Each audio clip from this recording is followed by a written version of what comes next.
A philanthropist, Obinna Anikeokwu, has been conferred with the Chieftaincy title of Ozo Onyekwelu I of Ugwuoba in recognition and appreciation of his numerous contributions to community and human capital development, as well as support to underprivileged members of society. Paul Izoke filed the report.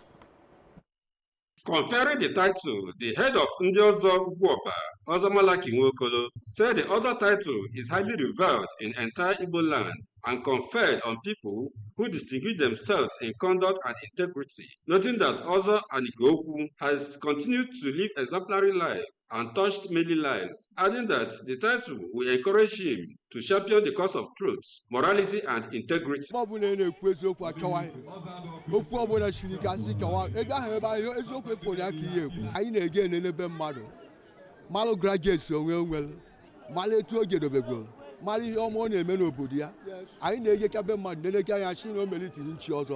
In their spread reactions, the President General of Ugwuoba Development Union, Prince Alexander Mokadia, and a friend of the family, Mr. Emmanuel Joku, said the honor is well deserved as Ozo Anikeokwu has made remarkable contributions to uplift the community, and as the chairman of the Enugu branch of the town union, he has launched the union on the course of accelerated growth and progress.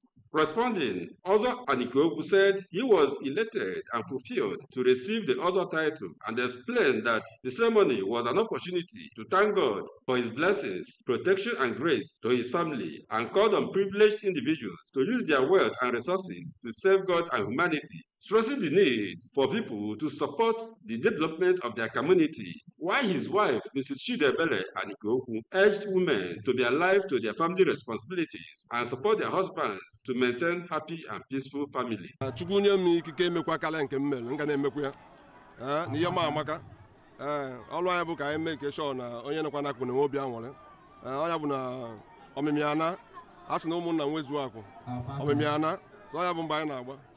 Ha jisi ike na-eme ihe ọma ihe kwesịrị ekwesị n'ezinụlọ ha nọ n'ime ya even ma ọ bụgodị na ọgbaghara na-ada ha bụrụ udo n'etiti ebe ahụ ọgbaghara na-adị ka ihe ọkụ na-enwu enwu ka onwe ike na-abịanyụnata udo na-achị ebe ọ bụla onye ahụ.